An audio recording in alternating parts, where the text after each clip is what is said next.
वैसे गूंजनी तो नहीं चाहिए लेकिन हाँ ठीक है। चलो अपन स्टार्ट करते हैं, जब तक वो आ जाएगा।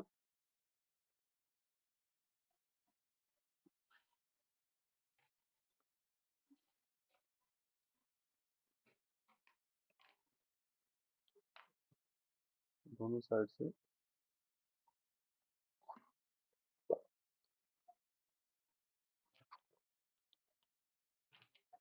सबसे इम्पोर्टेंट टॉपिक है आज का,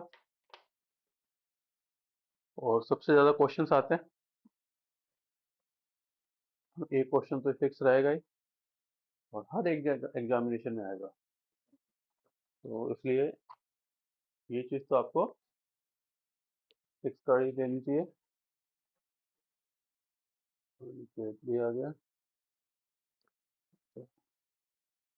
तो पंचायती राज जो है, स्पेशली पंचायती राज के अंदर अगर अपन देखें, तो इसके अंदर इसका फॉर्मेशन, ठीक है, कब हुआ उसके ध्यान में रखना है।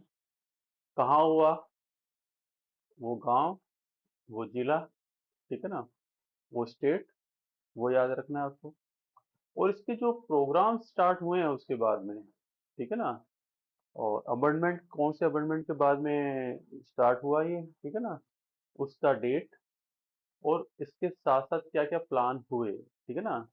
और मैक्सिमम बच्चों को जो थोड़ी सी प्रॉब्लम होती है, पंचायत समिति, ठीक है ना, नगर परिषद, ठीक है, नगर, और ये इस टाइप के जो टर्म्स आती रहती हैं, ठीक है, ग्राम पंचायत, ठीक है, तो वो क्या चीजें हैं, ठीक है ना। अब पंचायत समिति जैसे होती है अपने, ठीक है ना, वो सारी चीजें इसके अंदर आ जाएंगी आपके। और अर्बन वाला अलग से रह जाएगा, ग्रामीण वाला अलग से रह जाएगा। तो 3 लेयर्स के अंदर इसका फॉर्मेशन हुआ है, पहले ये समझ लेना। तो इसका फॉर्मेशन कब से स्टार्ट हुआ, यानी कि अगर हम थोड़ा सा मैं अगर पीछे जाना चाहता तो थोड़ा सा जा सकता था। कॉन्स्टिट्यूशन से का जब फॉर्मेशन हुआ उससे पहले ही आ, इसको बनाने के लिए प्लानिंग स्टार्ट हो गई थी। तो उसके अंदर भी अगर अपन देखें, तो गांधी जी थे, जैसे अंबेडकर जी थे, तो उनका ऐसे प्लान था कि ग्रामीण एरिया से, यानी कि लोअर लेवल से ही आपका सिस्टम होना चाहिए, ठीक है ना। तो उस चीज को फॉर्मेशन करने के लिए इस चीज का बनाया गया था। तो ग्रामीण विकास पंचायत समिति की अगर अपन बात करते हैं, तो सबसे पहले जो सबसे टॉपिक्स है, इसको 2 पार्ट्स में मैं डिवाइड कर रहा हूँ। आज अपन फर्स्ट पार्ट करेंगे, सेकंड पार्ट अपन कल कर लेंगे।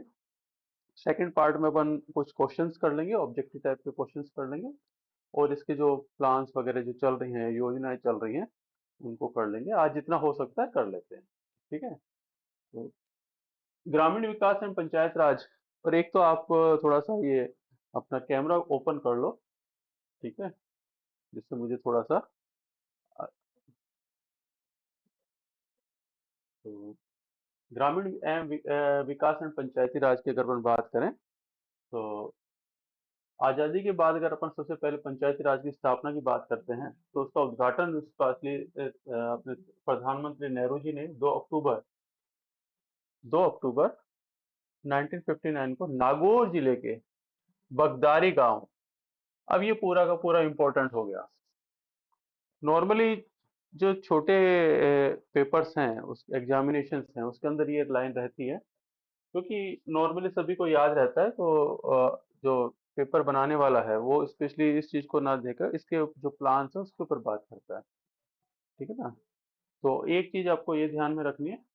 दूसरा है, भारत के पंचायती राज का उद्देश्य क्या है, जमीनी स्तर पर लोकतंत्र का निर्माण करना। डेमोक्रेसी जो है आपकी, लोकतंत्र जो है, उसको जमीनी स्तर पे यानी कि बेस लाइन से तैयार करना है, ये इसका एक सिस्टम है। और यहाँ पर पंचायत से प्रशासन, योजना, लोकतांत्रिक प्रक्रिया में लोगों की भागीदारी को एक प्रभावी वाहन बनाना। यानी कि पहले जब ये चीजें नहीं थी, ठीक है ना, वोटिंग वगैरह नहीं थी, तो लोग इस चीज की क्या हो रहा है, क्या होना चाहिए, इसके ऊपर बात नहीं करते थे, या इस चीज पे ज्यादा ध्यान नहीं देते थे। इसके लिए इनको एक्टिव करने के लिए स्पेशली इस चीज को जोड़ा गया है। इसलिए ग्रामीण पंचायतों के संगठन को राज्य नीति निर्देशक सिद्धांत राज्य के नीति निर्देशक सिद्धांत के अंदर शामिल किया गया है directive principle of the state policy. अब ये आपको ध्यान में रखना है, अनुच्छेद जो है आर्टिकल 40 बनाया गया है। अब ये आप भूलने वाली चीजें नहीं है, ठीक है ना। आप सोचो कि भूल जाओगे, भूलना नहीं है इस चीज को, ये आपको याद ही रखना है। तो आपके पास 1 क्वेश्चन, 2 क्वेश्चन नागौर, 3 क्वेश्चन ये और 4 क्वेश्चन ये आपके पास में, ठीक है ना। राज्य के नीति निर्देश प्रिंसिपल्स हैं, directive principle of state policies है, और 4 के बाद ये 5 नंबर आपके पास में ये आर्टिकल कौन सा है ये क्वेश्चन आता है। तो सीधे सीधे 5 क्वेश्चन आपको इसी जगह पे मिल जाते हैं, ठीक है ना। ये चीज आपको ध्यान में रखनी है कि क्या चीजों को किस चीज टाइप से अपन को करना है। उसके बाद अगर अपन देखते हैं विकास किसके लिए कर रहे थे, सामुदायिक विकास कार्यक्रम, ठीक है ना। अब यहाँ पर 1957 के अंदर पंचायती राज संस्थाओं के संबंध में बलवंत राय मेहता समिति का गठन हुआ था, और उसके आधार पर सिफारिश 2 अक्टूबर 59 में की नागौर के अंदर जो द्वीप त्रिस्तरीय पंचायत समिति बनाई गई थी, ये बलवंत राय मेहता समिति की रिपोर्ट पे था। तो ये एक आपके पास में क्वेश्चन आ जाता है एक RS लेवल पे, ठीक है। ये अपन कहे कंपटीशन लेवल के ऊपर जो एक अच्छे पेपर्स है, ठीक है ना। आजकल तो सभी पेपरों में अच्छा स्टैंडर्ड रहता है। तो इस हिसाब से अपन देखते हैं, तो बलवंत राय मेहता समिति जो 1957 में बनी थी, उसके अकॉर्डिंग सबसे पहले इसका फॉर्मेशन हुआ। 1977 ईस्वी के अंदर अगर अपन देखें तो यहाँ पर अशोक मेहता समिति, ठीक है ना। अब अशोक मेहता समिति जो बनी थी उसके बाद उन्होंने कहा था पंचायत समिति स्तर का को समाप्त करके दिव्य 2 स्तर का ही बना दिया जाए, ठीक है। 2 स्तर का बनाने के लिए कहा गया, लेकिन इसको इसके ऊपर बाद में 85 के अंदर वापस स्टार्ट हुआ ग्रामीण विकास की प्राथमिकता रखने के हिसाब से, और गरीबी उन्मूलन समस्या को हटाने के लिए GV के राव समिति बनाई गई थी, और जिला स्तर पर योजनाएं बनाने और नियमित निर्वाचन करने की सिफारिश की गई थी। अगर आप कंटिन्यू देखते हैं लक्ष्मी सिंगल समिति देखें तो इसका यानी कि सारी समितियां बनी, ठीक है ना, कमेटियां फॉर्मेशन हुआ।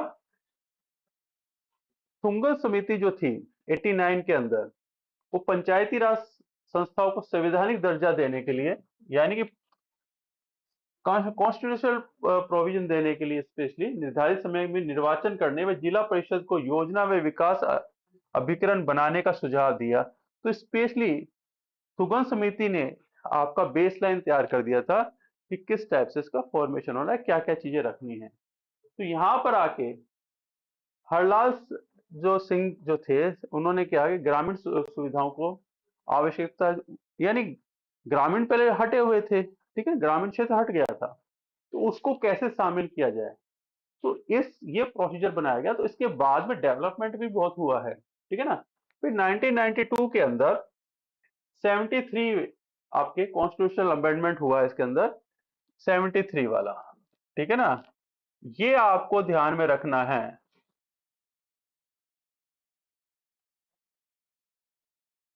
ठीक है ना, ये आपको ध्यान में रखना है।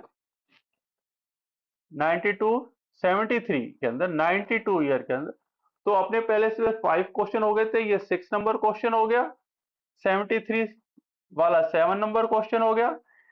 यहां पर इसको कॉन्स्टिट्यूशनल कंडीशंस क्रिएट कर दी गई कि कॉन्स्टिट्यूशन के अंदर डाल दिया, संवैधानिक दर्जा दे दिया गया इसको पंचायती राज को, ठीक है ना। 73 संशोधन अधिनियम का महत्व क्या था, यहां पर इसने क्या किया, अनुच्छेद जो आर्टिकल 40 था एक व्यवहारिक आकार दिया गया उसको, और राज्य ग्राम पंचायतों को संगठित करने के लिए कदम उठाए गए, और उन्हें शक्तियां और अधिकार दे दिया गया, जिससे सब सरकार की फॉर्मेशन हुआ, ठीक है। एक ग्रामीण लेवल पे एक वर्किंग टीम बन गई, उस टीम ने आगे वर्क किया है सारा, ठीक है ना। तो यहाँ पे अगर टीम की अगर अपन बात करते हैं तो बहुत से प्रोग्राम चल रहे हैं वो इसी टीम के अकॉर्डिंग हो रहे हैं, जिसकी अपन बाद में बात करते हैं। तो यहाँ पर अगर देखें अधिनियम की विशेष विशेषताएं जो थी, वो ये था कि इसके अंदर एक संविधान का एक नया भाग जोड़ दिया गया, 9th जोड़ा गया, और पंचायतों के रूप के हकदार व अनुच्छेद सिर्फ 243 या 240 के तक प्रावधान में शामिल कर दिया गया और यहाँ पर 11वीं अनुसूची को जोड़ दिया गया। ठीक है ना, 11th नंबर की। और इसमें पंचायतों के 29 विषयों को शामिल किया गया। अब देखो यहाँ पर देखो पार्ट जोड़ दिए गए, ठीक है ना। तो यहाँ पर अगर अपन पीछे के देखते हैं तो कौन से नंबर का क्वेश्चन से चल रहा था पहले अपना, पहले अपन आ गए थे 7th नंबर तक। तो आपके पास में यहाँ पर आ गया आपके नाम पे 8th नंबर क्वेश्चन आ गया, ठीक है ना। और यहाँ पर आर्टिकल जो जोड़े गए इसके अंदर वो 9 नंबर आ गया, और यहाँ पर आपके 9 नंबर आ गया, ये 10 नंबर आ गया, ठीक है। इस टाइप से, और 29 है इसमें जरूरत नहीं है, लेकिन संविधान की 11वीं अनुसूची के अंदर इसको जोड़ दिया गया। ये आपको ध्यान में ही रखना पड़ेगा, 11वीं वाली। बहुत क्वेश्चन आएगा इसके अंदर 11वीं अनुसूची के अंदर, ठीक है ना। ये आपको ध्यान में रखना है। प्रावधानों को 2 श्रेणियों में बांटा गया। एक श्रेणी थी कंपलसरी, अनिवार्य थी, और एक स्वैच्छिक थी, वॉलेंट्री थी, ठीक है ना। अब जो वॉलेंट्री हो रहा है उसके बारे में अपन बात करें तो अनिवार्य जो है इसमें पंचायती राज प्रणाली बनाने और राज्यों के कानून शामिल किए गए। दूसरी में स्वैच्छिक के अंदर आपने देखे, वॉलेंट्री के अंदर राज्यों को निर्देश शामिल कर दिए गए कि आपको ये करना है, ये करना है, ठीक है ना। तो अगर आप इस चीज को ना माने तो आपके पास 2 टाइप थे, लेकिन आप ये चीज कौन सी अनुसूची जोड़ी गई, ठीक है ना, और कौन सा भाग जोड़ा गया, ये आप भूल नहीं सकते। इसको आप बिल्कुल भी गलती भी मत कर देना, ठीक है ना। इस चीज, क्योंकि ये पंचायती राज जो है ये क्वेश्चन फिक्स है, ठीक है। और अपन जैसे अभी बात भी कर रहे थे शाम वाले के अंदर भी, अपन ने एक बात की थी कि कॉन्स्टिट्यूशन वाले पेपर के अंदर आपको सबसे अच्छी चीज है कि कोई मॉडिफिकेशन नहीं है, सीधे क्वेश्चन है, सीधे नंबर है, ठीक है ना। तो सबसे ज्यादा मैक्सिमम जो नंबर बनाया जा सकता है वो इसमें है, कोई कंफ्यूजन से नहीं रहते। अगर आपने 2 बार याद कर लिया, याद है, ठीक है ना। बाकी के अंदर कंफ्यूजन आ जाते हैं। हाँ, ये जीरो है स्पेशली, ठीक है ना। इसके अंदर पार्ट बनाया गया था, ठीक है ना, इसके अंदर पार्ट बनाया गया है, ठीक है ना। 0 1 2 3 पार्ट बनते हैं ना, वो है ये, ठीक है ना। तो ये आगे चलते हैं। ग्राम सभा की अगर अपन बात करते हैं, ग्राम सभा के अधिनियम के पंचायती राज समिति का नियम के रूप में एक ग्राम सभा का प्रावधान रखा गया। तो बेस जो है, अब ये क्वेश्चन आता है हमेशा, जैसे अपने बायो के अंदर नहीं आता एनवायरमेंट की बेस यूनिट क्या है, लाइफ की बेस यूनिट क्या है, ठीक है ना। उस टाइप से क्वेश्चन आते हैं। उसके हिसाब से यहाँ पे अगर हम राज्य प्रणाली की बात करते हैं पंचायत राज की, तो उसकी बेस यूनिट क्या है, ग्राम सभा है। ग्राम पंचायत लिख देगा, ग्राम जोड़ देगा उसके सामने, ठीक है। तो ग्रामीण के अंदर अगर आप सोचते तो आप ये नहीं समझ पाते। तो आपको ग्राम सभा जो है वो उसकी यूनिट है। इस पे बहुत क्वेश्चन रहते हैं। ये पंचायत के क्षेत्र के सभी पंजीकृत मतदाताओं को मिलाकर एक निकाय है, ये डेफिनेशन है इसकी, ग्राम सभा की। ग्राम सभा देखो, यह एक पंचायत के क्षेत्र के सभी पंजीकृत मतदाताओं से मिलकर बना हुआ एक निकाय है। ऐसे नहीं है कि सभा है तो कोई, यानी कि कोई चीज बैठे हैं, मीटिंग हुई है, वो सभा है, ठीक है ना। ये मत समझ लेना यानी कोई चुने हुए हैं उनकी सभा हो गई कोई। इसका मतलब ये सीधा सीधा सा है, पंजीकृत सभी पंजीकृत मतदाताओं से मिलकर बना हुआ एक निकाय है ये, ठीक है ना। ग्राम सभा ग्राम स्तर पर एक ऐसी शक्ति का प्रयोग ऐसे कार्य कर सकेगी जिसका राज्य की विधान कायदे विधि द्वारा अनुच्छेद 243A के तहत वो सारी काम कर सकती है। प्रत्येक वर्ष ग्राम सभा की कम से कम 2 बैठकें होंगी। तो आपके उसके अंदर भी 2 होती है, 6 महीने में एक होनी है, यानी कि, ठीक है ना, 2 सभाएं होंगी। ग्राम सभा की बैठक के लिए गणपूर्ति सदस्यों की कुल संख्या का 10वां हिस्सा होना चाहिए। यानी कि वो मीटिंग तभी सही मानी जाएगी जब कम से कम 10% लोग तो वहां पे होंगे। गणपूर्ति ये रहती, ठीक है ना। मिनिमम कितने लोग होने चाहिए, 10% तो होने चाहिए। 100 अगर मेंबर हैं उस वहां के, तो 10 मेंबर होंगे तभी वो सभा मानी जाएगी, नहीं तो वो बैठक नहीं मानी जाएगी, ठीक है ना। ये इसमें नेसेसरी होता है। त्रिस्तरीय प्रणाली है, इसमें आपको एक चीज ध्यान में रखना, त्रिस्तरीय प्रणाली प्रणाली है। अब ये बहुत आता है और बहुत कंफ्यूजन क्रिएट करता है, सभी को रहता है, इसलिए बात कर रहा हूं। हम बार बार नाम सुनते रहते हैं। देखो पहले अपन ने जो बात की थी, विधानसभा, राज्यसभा, लोकसभा, फिर विधानसभा असेंबली आ गई थी, एक उसी के अंदर विधान परिषद आती है, ठीक है ना, वो चीज अलग आ गई। अब यहाँ पर जो कुछ जो लोकल बॉडी के तौर पे हम देखते हैं या सुनते रहते हैं, ठीक है ना, उसमें एक जिला परिषद आती है, पंचायत समिति आती है, और ग्राम पंचायत आती है। ये नाम आप बार बार सुनते रहते हो और यहीं पे आके आप कंफ्यूज हो जाते हो, ठीक है ना। अब जो पंचायत, राज्य पंचायत था, उसकी 3 स्टेजेज हैं, ठीक है ना, लेयर्स हैं, ठीक है ना। तो अब आप, विलेज की पंचायत है वो ग्राम पंचायत है, ठीक है ना। विलेज की जो पंचायत है ग्राम पंचायत है, उसके बीच की इंटरमीडिएट पंचायत है वो पंचायत समिति है, और डिस्ट्रिक्ट की, या जैसे बीकानेर है अपना, ठीक है ना, उसकी अगर पंचायत है तो उसको जिला परिषद कहते हैं। जिला परिषद प्रमुख वगैरह नाम लिखे रहते हैं ना अखबार के अंदर, ठीक है ना, वो है। यानी बिल्कुल पंचायत समिति, ठीक है ना। और ग्रामीण स्तर के ऊपर, विलेज के ऊपर ग्राम पंचायत, और यूनिट क्या है, ग्राम सभा। ये ध्यान में रखना, यूनिट ग्राम सभा है, पहली है ग्राम पंचायत है, फिर पंचायत समिति है, फिर जिला परिषद है,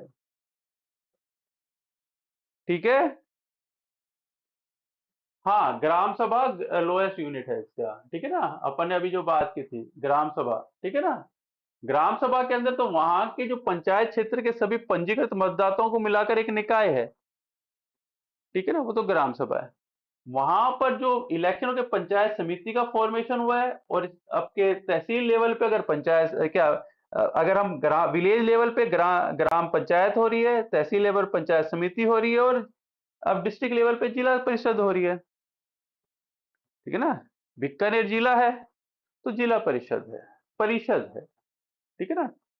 तो यहां पर आके अब आपके पास में मेरे हिसाब से कोई भी टर्म आपको कंफ्यूज नहीं कर रही होगी, ठीक है ना। एक तो ये सिस्टम चल रहा होता है, ठीक है ना। ठीक है? अब अर्बन एरिया के हिसाब से अपने पार्षद बनते हैं, ठीक है, उसके अपन बाद में बात कर लेंगे, नगर निगम वगैरह, ठीक है ना।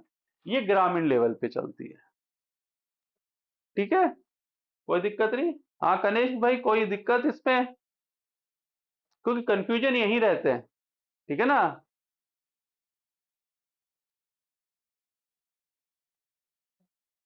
पंचायत समिति है तो जिला परिषद के साथ पंचायत समिति, यहाँ की पंचायत भी तो होगी ना, समिति भी तो होगी ना, ठीक है ना। भाई भाई आप अपने पंचायत समिति है,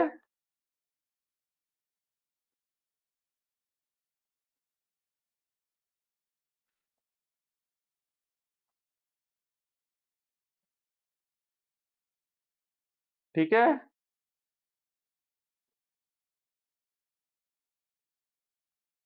तो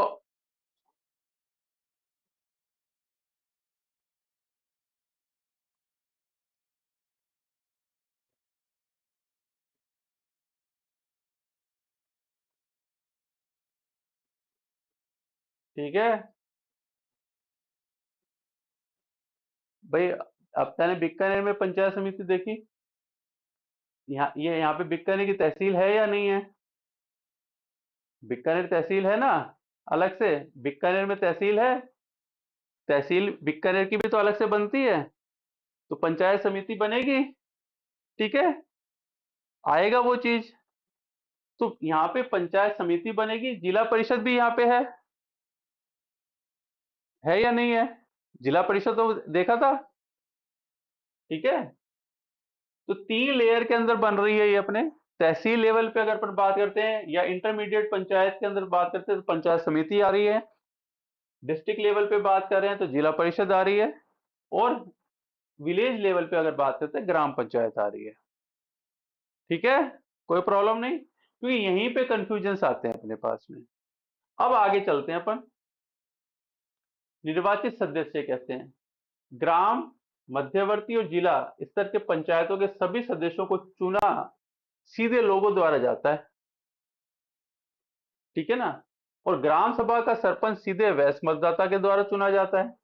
मध्यवर्ती जिला स्तर पर पंचायतों के अध्यक्षों का चुनाव अप्रत्यक्ष रूप से निर्वाचित सदस्य जो होते हैं, जैसे अपने राज्यसभा के अंदर नहीं होते जो मेंबर्स होते हैं, ठीक है ना, यानी कि जैसे राष्ट्रपति को चुनते हैं अपन, ठीक है ना, सिलेक्टेड मेंबर जो सिलेक्ट हो चुके हैं, ठीक है।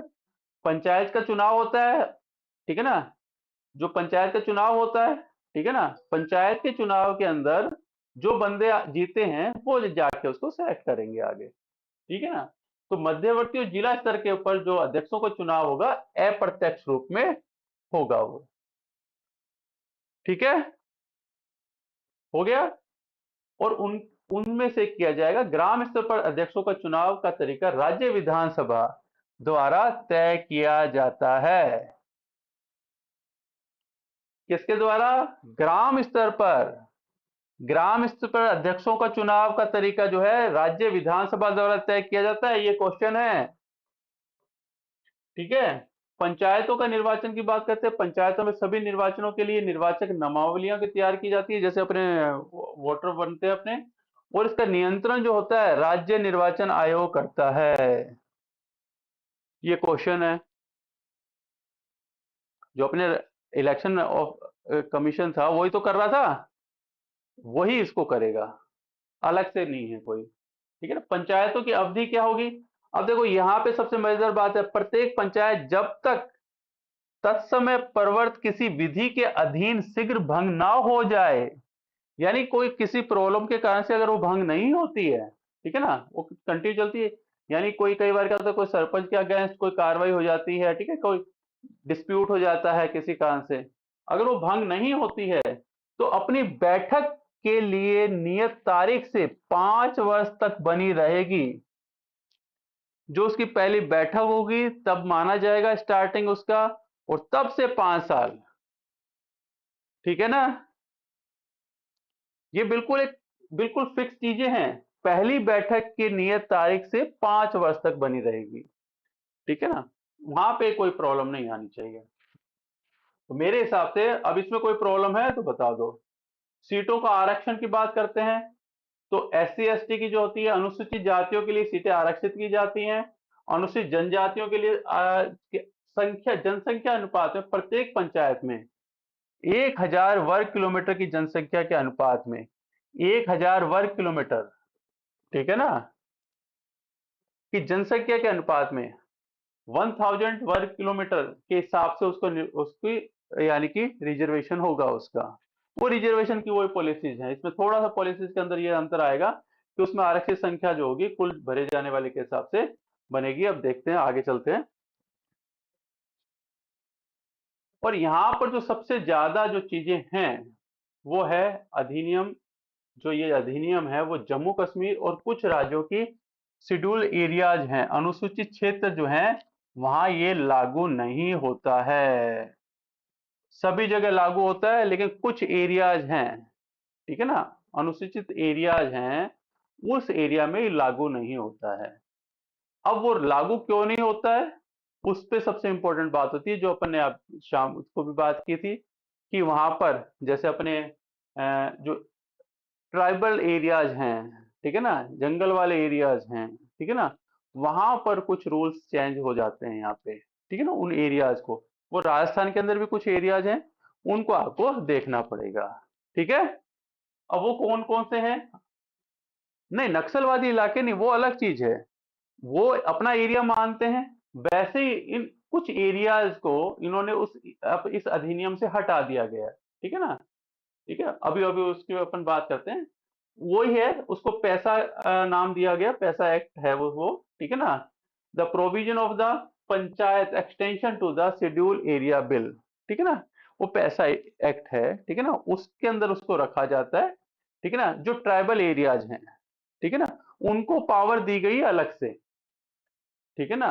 वो चीज आपको हमेशा ध्यान में रखनी होती है, वो कौन से एरियाज हैं, ठीक है ना। यहाँ पर अगर अपन छूट की बात करते हैं तो वहां पर अगर देखें अपन,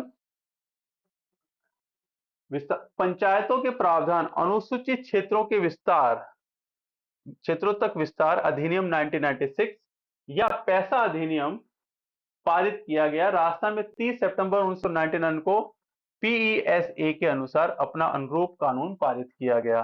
जो पैसा जो है उसको पारित किया गया, तो पैसा जो है वो उन क्षेत्रों को, यानी ट्राइबल जो एरिया है उसको वो प्रमोट करते हैं। वहां पे पंचायत के जो रूल्स हैं वो लागू नहीं होते, दूसरे लागू होते हैं।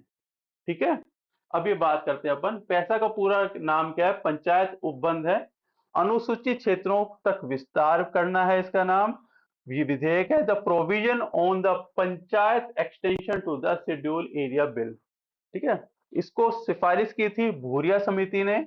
ठीक है ना, के आधार पर यह सहमति बनी थी कि अनुसूचित क्षेत्र के लिए एक केंद्रीय कानून बनाना ठीक रहेगा, जिसके दायरे में राज्य विधानमंडल अपने अपने कानून बना सकें। इस दृष्टिकोण के हिसाब से 1996 में सदन में विधेयक प्रस्तुत किया गया और दिसंबर 96 में ये दोनों सदनों से पास हुआ और 24 दिसंबर को राष्ट्रपति की सहमति मिलकर लागू हो गया। ठीक है ना, यानी कि जो पंचायत समितियां अपने यहाँ पे बन रही थी उसके अलावा, ठीक है ना, ट्राइबल एरियाज के अंदर जिनके कुछ उनको अलग से विस्तार दिया गया कि उनके अलग अलग रूल्स बना दिए गए। ठीक है, वो पैसा था। ठीक है, इसका मूल उद्देश्य ये था। अब वहां पे क्या, तो स्टेट लेवल पे होता है, स्टेट लेवल पे वो कंट्रोल नहीं कर पा रहे होते उस चीज को, तो सेंट्रल लेवल पे उसको कंट्रोल कर लेते हैं।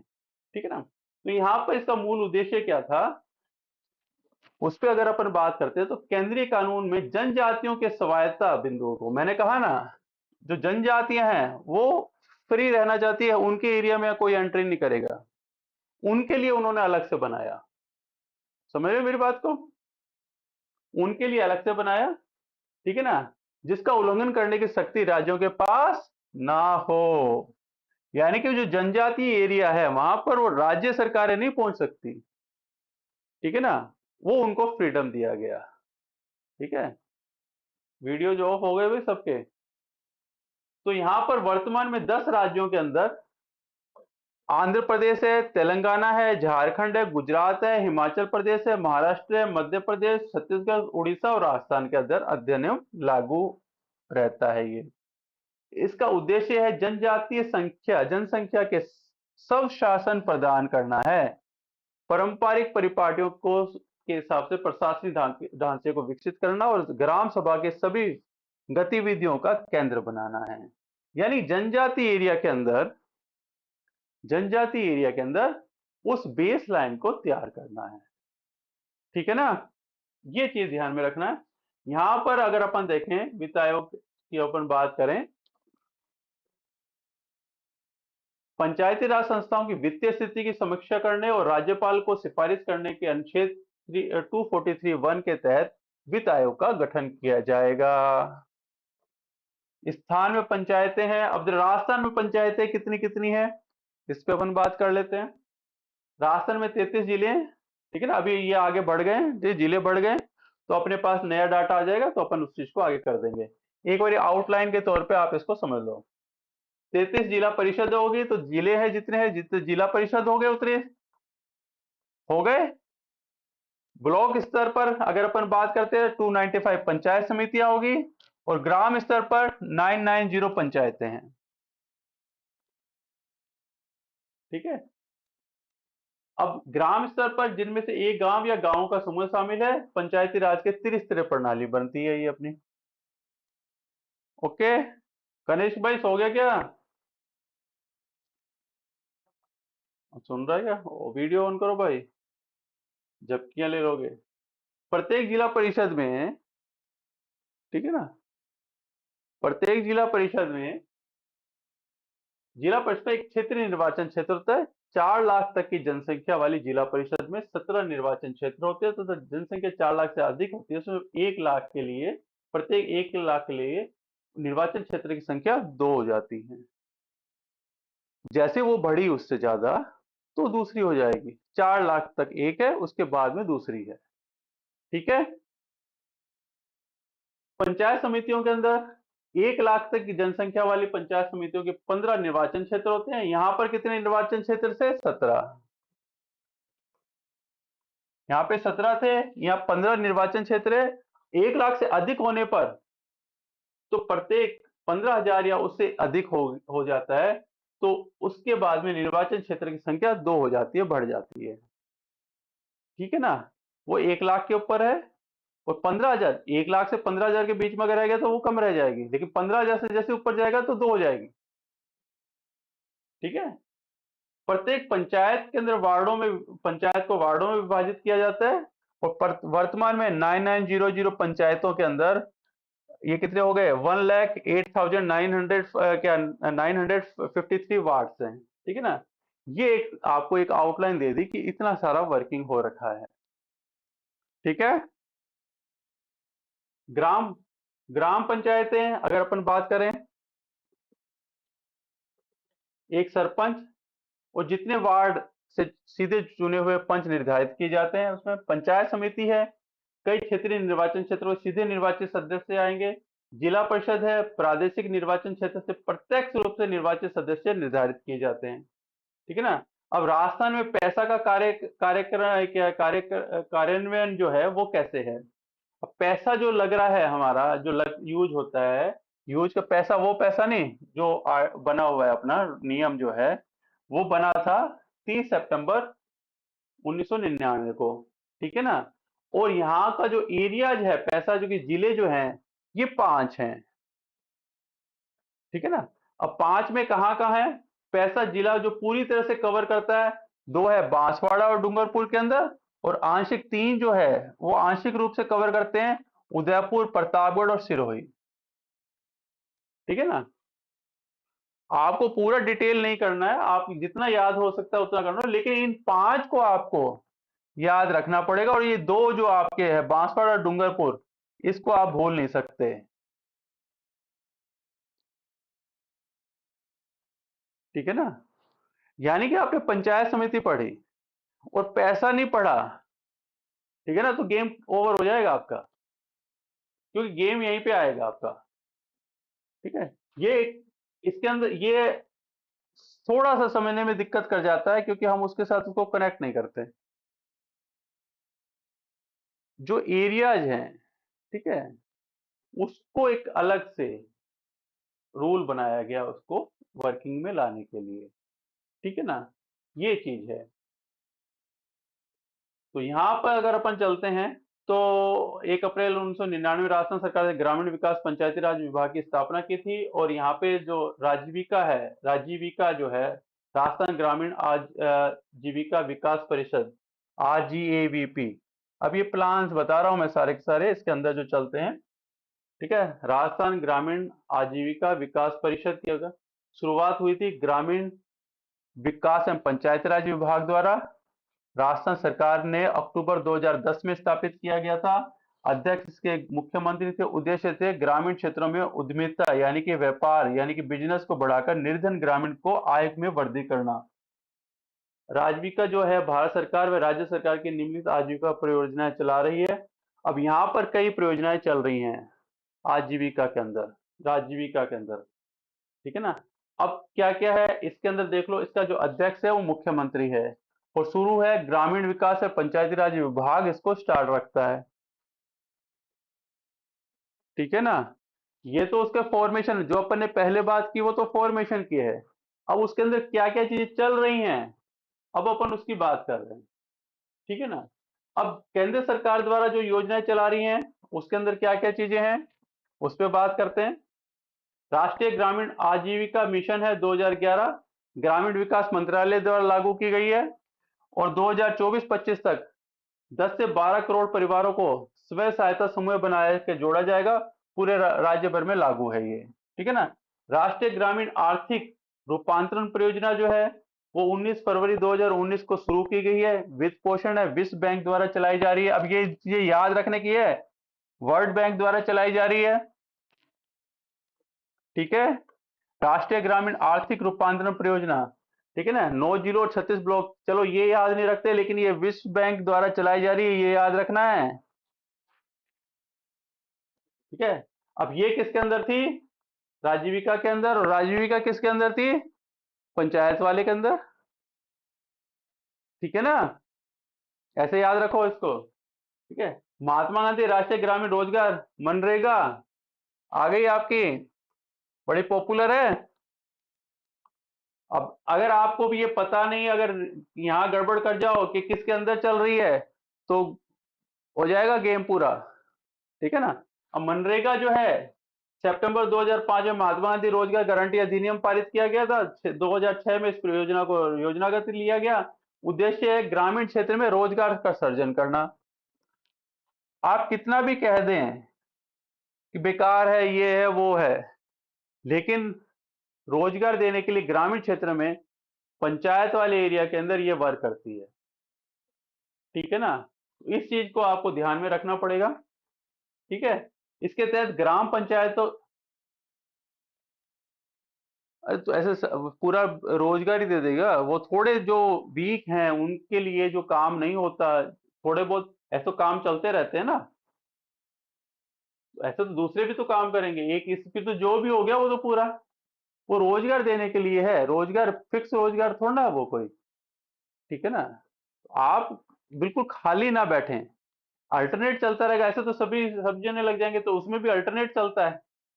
100 दिन वो है, फिर 100 दिन दूसरे आएंगे, 100 दिन तीसरे आएंगे, फिर लिए हो जाएगा ना, फिर 300 डे का चला जाएगा। ठीक है ना। एक गवर्नमेंट सभी को एक तरह से प्रोटेक्ट करने के लिए, जैसे बिल्कुल बेरोजगार ना हो जाए मेंबर, उस हिसाब से रखना पसंद करती है। ठीक है ना। अब या तो रोजगार दे दे वो पूरा का पूरा, इतनी इंडस्ट्रीज फॉर्मेशन हो जाए। ठीक है ना, इतनी इंडस्ट्रीज फॉर्मेशन हो जाए कि वो चलती रहे। अगर वो चीज नहीं हो रही तो उसको थोड़ा सपोर्ट देने के लिए होती हैं सारी योजनाएं। ठीक है ना। ये योजनाएं हैं। नहीं क्यों रहेगा, उसके हाथ पैर है ना, काम करो भाई। ठीक है ना। हाँ तो है जी, हेल्प है। कोई आपको कोई वो थोड़ा ना है। जितनी योजना होती है वो हेल्प के तौर पे लिए होती है। जो कई जो सारे जो काम होते हैं वो पूरे साल नहीं चलते हैं। जैसे कई चीजें होती है, जैसे अभी बारिश का समय आ जाएगा तो मजदूरी जो होगी वो थोड़ी सी कम हो जाएगी। लेकिन अगर कटाई का समय आता है, एग्रीकल्चर की कटाई के टाइम में आता है, तो वर्कर ही नहीं मिलता, क्योंकि वो सारे के सारे जो वर्कर होते हैं खेतों में चले जाते हैं। ठीक है ना। ये अभी आप कल कल या परसों की रिपोर्ट तुम लोगों ने देखी नहीं, लगता अखबार देखा नहीं तुमने। मेरे से भी भूल हो गई थोड़ी सी, कल अपन बात करेंगे उसके ऊपर। बेरोजगारी पे उसके ऊपर आई है, पूरी पूरी रिपोर्ट आई है। उसको परसों वाले अखबार के अंदर देखना कि जो एजुकेटेड है वो ज्यादा बेरोजगार है। ठीक, कल अपन बात कर लेंगे पूरे परसेंटेज वाइज के हिसाब से। वो लगभग 45% जो है वो बेरोजगार है। ये अपन एक रफली बात कर लें, अपन एक नॉर्मल हमारे घर आसपास की बात कर लेते हैं, रिपोर्ट की बात छोड़ो। अगर हम बेरोजगारों की लिस्ट देखते हैं तो नॉर्मली जो एजुकेटेड बंदा है वो बेरोजगार है। और जो अनपढ़ है या कम पढ़ा लिखा बंदा है जो 10th से नीचे है, वो केवल 3% है बेरोजगार। ठीक है ना। तो जो एजुकेटेड है वो, यानी कि कहीं ना कहीं हमारी जो पॉलिसी है उसके अंदर कुछ गड़बड़ है, उसको सुधार कर लेना चाहिए। ठीक है ना। अब ये है, अगर हम महात्मा गांधी राष्ट्रीय ग्रामीण रोजगार गारंटी योजना की अगर बात करते हैं, इसके तहत ग्राम पंचायतों में एडल्ट व अकुशल सदस्यों को 100 दिन रोजगार दिया जाएगा। ठीक है, किसको दे रहे हैं ये? एडल्ट है और अकुशल है, जिसके ऊपर कुशलता है, जिसके पास ने कुछ किया हुआ उसको नहीं दे रहे वो। ठीक है ना। लाभार्थियों में कम से कम एक तिहाई महिलाएं होंगी, 1/3 महिलाएं होंगी, नेसेसरी है। प्रत्येक परिवार के कम से कम एक सदस्य को रोजगार दिया जाएगा। ऐसे नहीं है ये घर के सारे बंदे लग गए, एक सदस्य को रोजगार दिया जाएगा।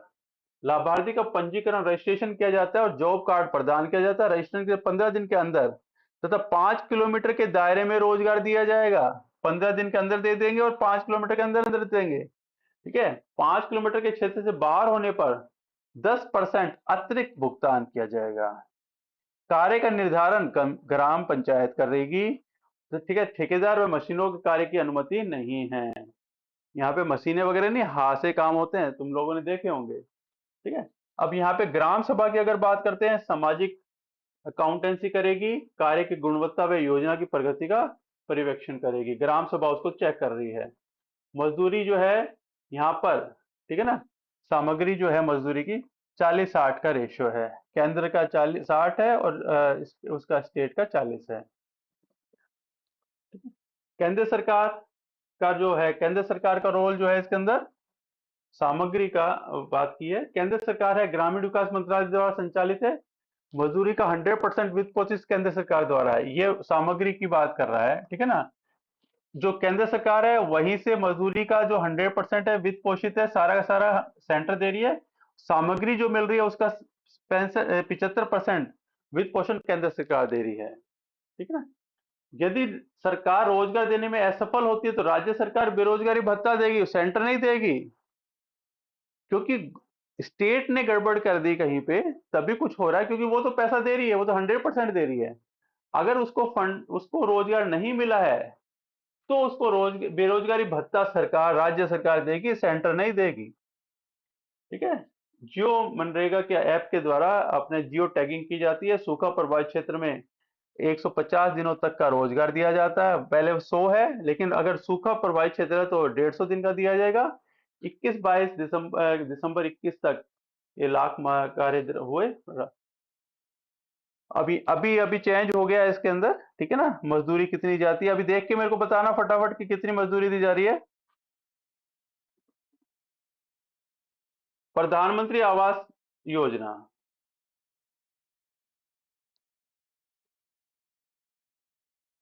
कोई बता सकता है?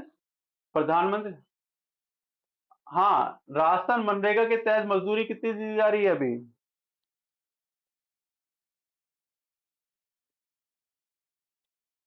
मजदूरी कितने रुपए दी जा रही है एक दिन की? 221 रुपए। कोई चेंज नहीं हुआ क्या अभी इसके अंदर? कब का है वो डाटा? वही तो कह रहा हूँ ना, थोड़ा भी चेंज हुआ था, ठीक है ना। 255 हुआ है क्या?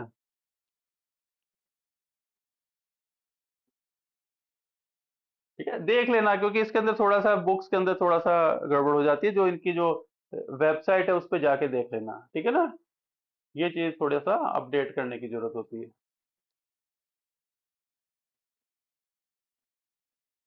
अरे वो उसकी छोड़, 500 चलेगी, 700 जो वो अपने मनरेगा की बात करेंगे।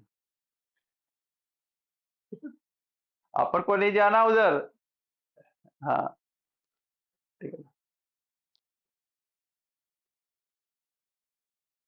266 हो गई क्या? हाँ, तो ऐसे ठीक है ना। 224 की 266 है, ठीक है ना। तो प्रधानमंत्री आवास योजना है ग्रामीण, पूरा नाम है इंदिरा आवास योजना थी, ठीक है, उसको प्रधानमंत्री आवास योजना कर दी। हाँ, 266, ठीक है ना। तो पुराना जो नाम था इंदिरा आवास योजना थी। 20 नवंबर 2016 को ग्रामीण विकास मंत्रालय भारत सरकार द्वारा शुरू की गई थी, 16 को शुरू की गई थी, ठीक है। लाभार्थी का चयन क्या था? सामाजिक, आर्थिक व जाति के आधार पर जनगणना 2011 के आधार पर उसको क्या करते हैं, इसके तहत लाभार्थी को घर बनाने के लिए 1,20,000 रुपए दिए जाते थे, ठीक है ना। और स्वच्छ भारत मिशन के तहत 12,000 रुपए शौचालय निर्माण के लिए दिए जाते थे, ठीक है। लाभार्थी मनरेगा के तहत 90 कार्य दिवसों के उपयोग कर घर घर निर्माण का कार्य कर सकता है। 90 दिन तो उसको काम दे रहे हैं, 12,000 रुपए शौचालय के दे रहे हैं, और मकान बनाने के लिए उसको 1,20,000 रुपए दे रहे हैं। अभी जैसे मकान किसी ने बड़ा ले लिया, ठीक है ना, ज्यादा का था, तो जैसे लोन लिया तो 1,20,000 रुपए उसमें से माइनस कर देती है गवर्नमेंट, ठीक है ना, ऐसे। तो वित्त पोषण है केंद्र सरकार 60% और राज्य सरकार 40%। ये क्वेश्चन है भाई सारे के सारे। प्रधानमंत्री आवास योजना, ठीक है ना, इस टाइप से। फिर आगे चलते हैं। विधायक स्थानीय क्षेत्र विकास योजना। नींद तो नहीं आ रही ना किसी को? है? हाँ, कहीं नींद आ रही है तो ऐसे नहीं झपकी लेके वापस उठ के बैठ जाओ, ठीक है ना, क्योंकि साइलेंट बिल्कुल। हाँ, अरे भाई कैमरा चालू करो पहले, ठीक है। हाँ, ये सो सकता है इसलिए। अब रात का टाइम है, कितने बज गए अब? 10:15 हो रहे हैं, ठीक है ना। तो झपकी ले सकता है, ठीक है। राज्य स्थानीय क्षेत्र विकास योजना, हाँ हाँ ठीक है ना। हाँ ठीक है। Member of the legislative assembly local area development scheme के अगर देखते हैं तो स्थानीय आवश्यकता के अनुसार आधारभूत संरचना का विकास, जनोपयोगी परिसंपत्तियों का निर्माण, विधायक को अपने निर्वाचित क्षेत्र में ग्रामीण और शहरी क्षेत्र में प्रतिवर्ष विकास कार्य के लिए 5 करोड़ रुपए की राशि दी जाती है। जो पता है, ये तुम लोगों को अखबार में आता रहता है। ठीक है, 5 करोड़ की राशि दी जाती है, विधायक को अपने निर्वाचन में 5 करोड़ की राशि दी जाएगी। इसमें से कम 20% राशि एससी एसटी के विकास पे खर्च करना पड़ेगा। इस योजना के तहत 21-22 में कम से कम 1.7 करोड़ की राशि स्वास्थ्य के ढांचे के विकास हेतु खर्च अनिवार्य कर दिया गया है। अब ये क्वेश्चन आपके पास में है, यानी कितना है 21-22 में कम से कम 1.7 करोड़ रुपया की राशि स्वास्थ्य के ढांचे के लिए खर्च करनी पड़ेगी आपको। पहले किसी सभाओं के अंदर, कहीं किसी पार्क के अंदर इसमें खर्च हो रही थी, अब उन्होंने कहा कि स्वास्थ्य के ऊपर जरूर खर्च करोगे आप। ठीक है ना, ऐसे फिक्स किया है उस चीज को।